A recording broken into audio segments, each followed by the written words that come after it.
Hey guys, this is me comedian. Video 3ல் உங்களை சந்திக்கிறதுக்கு ரொம்ப மகிழ்ச்சி. ஸோ நான் எப்போ வீடியோ போட்டாலும் இந்த நாய்க்கு என்ன பஞ்சாயத்துன்னு தெரில, எப்போயுமே குறைச்சிக்கிட்டே தான் இருக்குது. But will get back to it later. So இன்றைக்கி வந்து நம்ம books and my love and hate for them அதை பற்றி தான் பார்க்க போகிறோம். எவர் சின்ஸ் மை சைல்ட்ஹுட் நான் எப்போ ஆனுவல் டே, எங்கள் ஆனுவல் லீவ் எங்கே போனாலும் எனக்கு வந்து புக்கை நான் எப்போவுமே கூட ஒரு புக்கு வச்சுட்டே இருந்தேன். அது வந்து ஃபிக்ஷன் கதை புக்கு மாதிரி கிடையாது. ஒரு சின்ன வயசில் வச்சுருக்க வேண்டிய ஒரு டிக்ஷனரி, எழுத படிக்க வேண்டிய புக், கர்சிவ் ரைட்டிங், அந்த மாதிரி ஏதோ ஒரு book. It was mostly educational. அதனாலே என்னவோ தெரில, as much as I love book. ஏன்னா வெளியே உலகத்துக்கு தெரியாதவங்களுக்கு அந்த ஒரு புக்ஸ் தான் ஒரு விண்டோ மாதிரி to the outside world. அப்படி தான் எனக்கு இருந்த புக்ஸ் எல்லாமே ஒரு அவுட் சைட் வேர்ல்டுக்கான ஒரு மிகப்பெரிய விண்டோவாக நான் பார்த்தேன்.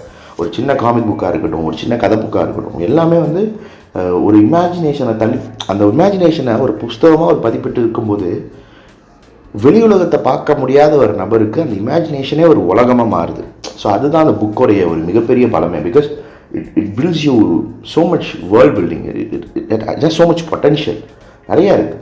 பட் ஆனால் அப்படி இருந்த என்னையவே எங்கள் வீட்டில் இந்த மாதிரி படிப்பு புஸ்தகம், இது மாதிரி பாடரீனியான புஸ்தகத்தை என் மேலே திணிச்சு அது கொஞ்சம் கொஞ்சமாக அந்த வெறுப்பு நாளடைவில் எக்ஸ்டென்சிவாக எல்லா புஸ்தகத்துக்கு மேலேயும் அந்த வெறுப்பு வந்துருச்சு. இப்போ இந்த புக் ஃபேர் போட்டிருக்கான், நான் போகிறேன், அவ்வளோ புஸ்தகங்கள் இருக்குது, டன்ஸ் அண்ட் டன்ஸ் ஆஃப் கோடிக்கான புஸ்தகங்கள் இருக்குது. அவ்வளோ புஸ்தகம் பார்க்கும்போது எனக்கு வந்து ஒரு சைடு பிரமிப்பாகவும் இருக்குது, ஒரு சைடு எதையாவது படிக்கணும், ஏதாவது பண்ணுங்கிற அந்த ஒரு திருப்பி அந்த ஒரு உண்டுதலும் உள்ளே வருது. பட் ஆனால் அதுக்கு நம்ம வந்து எடுத்தோடனே நம்ம போய் செல்ஃப் ஹெல்ப் புக்கு, நம்மளை வந்து டார்ச்சர் பண்ணுற மாதிரி புக்குங்களை நம்ம படிக்கணும்னு அவசியம் கிடையாது.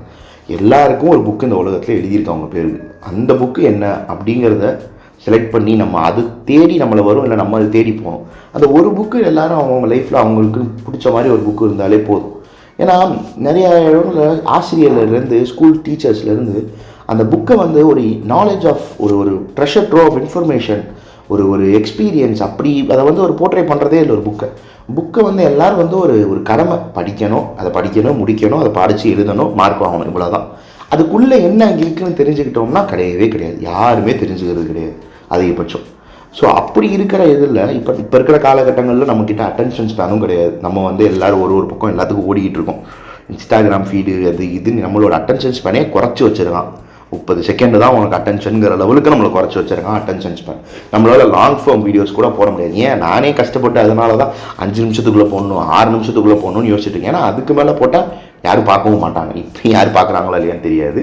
பட் அதுதான். ஏன்னா நம்மளோட அட்டென்ஷன் ஸ்பேன் வந்து ரொம்ப கம்மி. இந்த டைமில் ஒரு புக்கை எடுத்து ஒரு சிங்குலராக உட்காந்து மணிக்கணக்காக அதில் ஸ்பெண்ட் பண்ணி நான் எவ்ரி பேஜ் டே படிப்பேனா அப்படின்னு கேட்டிங்கன்னா எல்லாரும் படிக்கிறது கிடையாது. நானும் ஆவிட் புக் ரீடர்லாம் ஒன்றும் கிடையாது.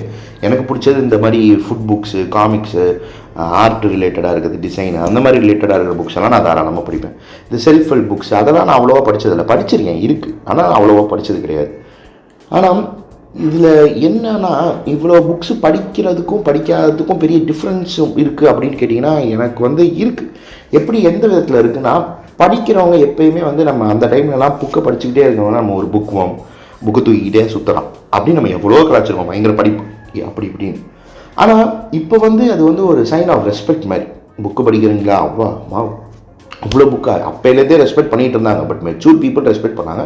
நம்ம மாதிரி ஸ்கூல் படிக்கிறப்ப அறிவு இல்லாதவங்க ரெஸ்பெக்ட் பண்ணல, அவ்வளோதான். இப்போ நம்ம மெச்சூர் ஆகிட்டோம், நம்மளும் ரெஸ்பெக்ட் பண்ணுறோம். அப்படியா, நீங்கள் இந்த புக்கு படிச்சிருக்கீங்களா, அந்த புக்கு படிச்சிருக்கீங்களா. ஆனால் இந்த புக்கு படித்தவங்ககிட்டனா எல்லாத்தையும் சொல்ல ஒரு பிரச்சனை இருக்குது, ஒரு தற்பெருமை, ஒரு தலைகணம் இருக்குது. அந்த தலைகணம் எதுக்கு ஏறுதுன்னு எனக்கு புரியலை. இவங்கெல்லாம் கவிஞர்களாக கிடையாது. என்ன அந்த காலத்தில் வாழ்ந்த புலவருக்கே உள்ள தலைக்கணம், புலவருக்கே உள்ள கர்வம் அப்படி கிடையாது. ஒரு புக்கில் ஒரு நாலேஜ் இருக்குது அப்படின்னா ஒரு டீச்சரோட வேலை என்ன, அந்த புக்கை படித்து அந்த நாலேஜை பசங்களுக்கு புரிதல் மாதிரி கொண்டு போய் சேர்க்கறது. அதே தான் ஒரு புக்கு படிக்கிறவனுக்கான கடமையும் இருக்குது. உங்ககிட்ட வந்து ஒருத்தன் வந்து ஒரு புக்கை பற்றி கேட்குறான் அப்படின்னா, அப்படியா, அது நீ படிச்சுப்பார், அப்போ தான் உனக்கு புரியும், அதை தெரிஞ்சுப்பார், அப்போ தான். அந்த மண்ணாங்கட்டி நேரம் இருந்தால் அவன் எதுக்கு உங்ககிட்ட வந்து கேட்க போகிறான், கிடையாது.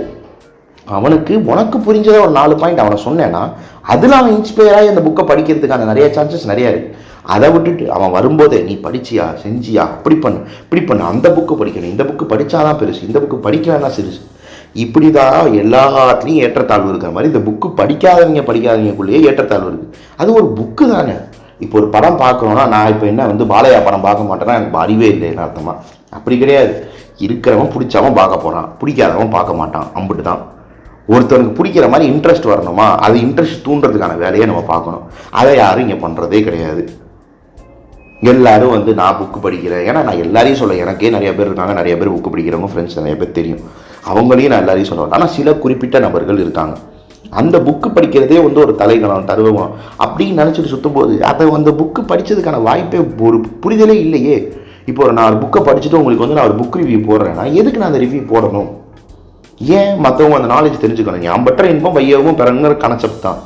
அதை யாரும் யோசிக்கிறதே கிடையாது. எனக்கு ஒரு நாலேஜ் தெரியுமா, நான் அந்த நாலேஜ் எப்படி பேவால் ஆக்குறேன் பாரு, அந்த நாலேஜை வச்சு நான் எப்படி காசு சம்பாதிக்கிறேன் பாரு, அந்த நாலேஜை வச்சு நான் எப்படி 10 புக்கு போடுறேன் பாரு. இதில் தான் இருக்குது. ஒரு 20 ரீல் பார்க்குறோம், ஒரே ஒரு வீடியோ எடுத்து வச்சுட்டு கட் பண்ணி ஷார்ட்டாக போட்டு அட்டென்ஷன்ஸ் பண்ணால் 30 செகண்டுக்குள்ளே வச்சிடலாம். அந்த ஒரு வீடியோவில் அவன் சொல்ல ஏன் பொறுமையாக எவனுக்கும் கேட்குறதுக்கு பொறுமையே கிடையாது, எவனுக்குமே பொறுமை கிடையாது. அப்படி பொறுமையே இல்லாத இடத்துல நம்ம மற்றவங்களுக்கு கொஞ்சம் பொறுமையாக ஒரு விஷயத்த சொல்கிறது மூலமாக அது அவங்களுக்கு இன்ஸ்பயர் ஆகி அந்த புக்கை படிக்கிறதுக்கான வாய்ப்பு நிறையா ஏற்படும். நானே வந்து இப்போ தான் கொஞ்சம் கொஞ்சமாக திருப்பி அந்த விட்டு போன காதல் திரும்பி வர மாதிரி கொஞ்சம் கொஞ்சமாக அந்த பாசம் வருது புக்கு மேலே. சின்ன சின்ன புக்காக வாங்கி சரி என்னால் படிக்க முடிஞ்ச அளவு தான் நான் ஸ்டார்ட் பண்ணுறேன். அதனால தான் நான் உங்ககிட்டே சொல்கிறேன், எடுத்தோடனே எல்லாரும் சொல்கிறாங்க நான் சைக்காலஜி ஆஃப் மணி படிக்கணும், அட்டாமிக் ஹேபிட்ஸ் படிக்கணும், இக்கிகாய் படிக்கணும், நான் வாழ்க்கையில் அதை தெரிஞ்சுக்கணும், நான் இப்படி இருக்கணும். உங்களால் முடிஞ்சால் ஒரு 4 வரி படிக்கிற மாதிரி ஒரு புக்கு கூட வாங்கி படிங்க. சின்ன புக்கெல்லாம் இருக்குது, 20 பக்கத்துக்கு தான் இருக்குது, அந்த மாதிரி புக்கெல்லாம் வாங்கி படிங்க. அங்கேருந்து ஆரம்பித்து உங்களுக்கான அந்த பழக்கம் உண்டாகுது தெரியுமா, அது will help you to read bigger books, learn bigger knowledge. But அதை விட்டுட்டு நம்ம வந்து படிக்கிறவங்களுக்கும் ஹெல்ப் பண்ணுறதில்ல, படிக்கவும் விடுறதில்ல, படிக்கிறதுக்கான ஒரு உந்துதலும் வரதில்லை.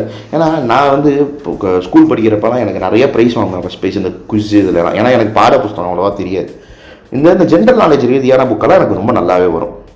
அப்போ அதுக்கு பரிசு என்ன தருவாங்கன்னா புக்கு தான் நிறையா பரிசாக தருவான், அவ்வளோ புக்கு தருவான். அது முதல்ல இந்த ப்ராடிஜின்னு ஒன்று இருந்துச்சு, உங்களுக்கு தெரியுமா தெரியாதுன்னு தெரியல. நிறைய ஸ்கூல்களுக்கு வந்து இந்த காம்படிஷன்லாம் ஹெல்ப் பண்ணிட்டு இருந்தான். அவன் தனித்தனியாக லியோனார்டோ டா வின்சி பற்றி, ஹெர்மிஸ் பற்றி, ஷேக்ஸ்பியர் பற்றி, காந்திஜி பற்றி எல்லாரை பற்றி தனித்தனியாக இவ்வளோ சின்ன புதுசாக இன்னும் இருக்கேன் வீட்டில். அந்த புக்கெல்லாம் அதுலேருந்து கொஞ்சம் கொஞ்சமாக ஆரம்பித்து தான் எனக்கு வந்து கொஞ்சம் கொஞ்சமாக இது இம்ப்ரூவ் என்ன சொல்கிறது ஒரு இன்ட்ரெஸ்ட்டே வர ஆரம்பிச்சிச்சு. ஆனால் நாளடைவில் அது மொத்தமாக அழிஞ்சதுக்கு காரணம் சுற்றி இருக்கிறவர்கள் உற்றார். ஏன்னா அதை புக்கு படிக்கிறது ஒரு சோர்ஸ் ஆஃப் இன்ஃபர்மேஷன், ஒரு ஆற்றலை பெருக்கிக்கிறதுக்கான ஒரு இது, ஒரு அறிவை வளர்த்துக்கிற இதை தாண்டி ஒரு கடமையாக மாற்றப்படுது. நான் படித்தா நீ நல்லவன், படிக்கலைன்னா உனக்கு எதுவும் தெரியாது, யூ வில் பி ஜட்ஜ்ட். ஏன்னாங்க புக்கு படித்து தான் படம் எடுக்கிறானுங்களா? அப்படி கிடையாது. படம் எடுக்கிறவனே புக்கை தள்ளி தான் படம் எடுக்கிறான். அவனுக்கா சொந்த கதை எழுத வேண்டியது தானே? கிடையாது. புக்கை தள்ளி தான் இருக்கு. ஏன்னா அவனுக்கு தெரியுது புக்கில் அவ்வளோ ட்ரெஷர் ட்ரோ ஆஃப் இன்ஃபர்மேஷன் இருக்குது. நம்ம எழுதுறத விட பயங்கரமாக ஒரு எழுத்தாளர் எழுதி வச்சிருக்காரு, விஷுவலாக இமேஜின் பண்ணி அதை நம்ம தழுவி எடுத்தால் படம் பயங்கரமாக. அப்படி தான் இப்போ வரைக்கும் நிறையா படம் எடுக்கிறான். ஆனால் அவன் எடுத்து அட்லீஸ்ட் அவன் அது ஒரு படமாக எடுத்தாலும் அந்த புக்கை போய் சேர்க்குறான் ஒரு மாஸ் ஆடியன்ஸ்கிட்ட. அப்படிலாம் எவனுமே பண்ணுறது இல்லை. ஏன்னா எனக்கு தெரிஞ்ச நானே நிறையா பேர்ட்ட போய் ஒரு புக்கு இது என்னடா அப்படின்னு சொன்னால் அந்த புக்கை பற்றி எவனுமே சொன்னது கிடையாது. எப்பா பாரு, ஐயோ அந்த புக்கா, நீங்கள் படிச்சிருவீங்களா, நீங்கள் உனக்கு அந்த புக்கை படித்து பாரு மச்சான், அப்போ தான் புரியும். ஏன்டா அந்த மண்ணாங்கட்டி நேரம் இருந்தால் நான் ஏன் இவன்ட்ட வந்து கேட்க போகிறேன்? ஒரு இன்ட்ரெஸ்ட் தான் அந்த புக்கு மேலே. ஏன்னா ஒரு 400 பக்கத்தை உங்ககிட்ட தூக்கிட்டு வந்து பக்கமாக கொடுக்கும்போது நீங்கள் ஃபுல்லாக அவ்வளோ புக்ஸ் இருக்குது. நான் எடுத்து காட்டுறேன், எல்லாம் சரி புக்ஸாக இருக்குங்க, சிஏ அக்கௌண்டிங் புக்ஸ். அது இவ்வளோ புக்கை படிக்கிறப்ப எவனுக்குமே அது ஒரு மூளையே இருக்காது. இந்த புக்கை பார்த்தாலே பயம்தான் வரும். எப்படின்னா அப்போ அந்த அவ்வளோ புஸ்தகங்கள் படிக்கிறவன்ட்ட இன்னொரு புஸ்தகத்தை தூக்கிட்டு போய் நீட்டி இவ்வளோ பெரிய புக்கையும் நீ படினா முடியாது. அப்போ நீங்கள் என்ன பண்ணணும், ஒரு இன்ஸ்பிரேஷன் கொடுக்கணும். உன்னுடைய ஒரு என்ன சொல்கிறது, ஒரு க்யூரியாசிட்டியை தூண்டுற மாதிரி ஏதாவது ஒன்று நடந்துச்சுன்னா அப்போ உனக்கு அந்த புக்கு மேலே ஆசை வரும், படிக்கணுங்கிற இது வரும். ஸோ அதுதான். ஏன்னா நான் வந்து புக்கை லவ் பண்ணேன், அப்புறம் நடுவில் வெறுத்தேன், இப்போ திருப்பி லவ் பண்ண ஆரம்பிக்கிறேன். என்ன மாதிரியே நிறைய பேர் இருப்பீங்க. அதுக்கு நீங்கள் படிக்க முடியாத காரணம் நீங்கள் கிடையாது, உங்களை சுற்றி இருக்கிறவங்க. நீங்கள் அதை தவிர்த்துட்டு உங்களுக்காக ஒரு புக்கு, உங்களுக்குன்னு ஒரு எழுதப்பட்டிருக்கும் ஒரு புக்கு, அது என்னன்னு உங்களை தேடி வரும், இல்லை நீங்கள் தேடி போங்க. அந்த ஒரு புக்கிலேருந்து ஆரம்பிங்க. உங்கள் நாலேஜை நீங்களும் வளர்த்துக்கணும். நீங்கள் வளர்த்த நாலேஜை மற்ற பேருக்கு சொல்லிக் கொடுங்க. உங்கள் ஷேர் பண்ணிக்கங்க உங்கள் நாலேஜை நிறையா பேருக்கு புரிய வைங்க. ஏன்னா எல்லாருக்கும் அஃபோர்டபிலிட்டி, புக் வாங்கி படிக்கிற அளவுக்கு டைமும் கிடையாது, அந்த அஃபோர்டபிலிட்டியும் கிடையாது நிறையா பேருக்கு. அப்போ நீங்கள் படிச்சிங்கன்னா அதை ஷேர் பண்ணுங்கள், பெரிதுபடுத்துங்க அந்த நாலேஜ். அதனால தான் that is how you keep book living longer. Like எப்படி சொல்கிறது, எல்லா வீட்லேயும் இப்போ ஒரு ஃபஸ்ட் பிரிண்ட் இருக்குது, செகண்ட் பிரிண்ட் இருக்குன்னா அப்புறம் காலகட்டத்தில் அந்த புக்கே அழிஞ்சு போயிருக்கு. அந்த புக்கு எப்போ அழியாது? நீங்கள் அந்த நாலேஜை மற்றவங்ககிட்ட பரப்புறும் போது அந்த புக்கு அழியாமல் அப்படியே இருக்கும். அதுதான் important.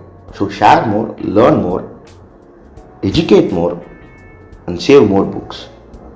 You might also love your books or hate your books, but see it from a different perspective. See what's blocking you from loving those books. Then you will get a clear picture. Then you will start loving those books. Then you will start embracing them. So that's it. See you again next week. Peace out.